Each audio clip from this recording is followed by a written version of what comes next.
Hey friends, if you wish to add a watermark to Microsoft Word, then please watch this video. Now, watermarks are very important in maintaining copyright and privacy of your document so that no one else can copy it. But these days, although it's not perfect, but these days AI can erase watermark, but still it's not perfect. So it is still a very good way of protecting your document.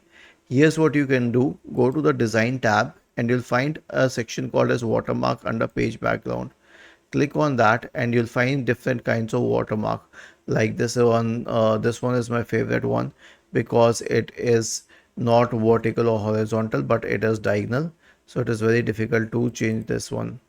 Okay, and then you can obviously add custom watermarks and watermarks from office.com. Okay, you can change the text here. For example, I can change the text to my name and change it here, and then the watermark becomes my name.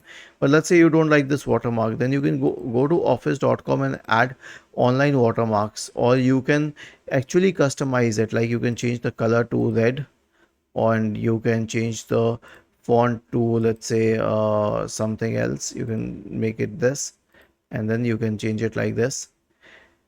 So this is how you can create a watermark on Microsoft Word. Was this helpful? If yes, then please subscribe to the channel. If not, then let us know in the comment section of the video on how we could help you further. Thank you for watching this video and have a nice day.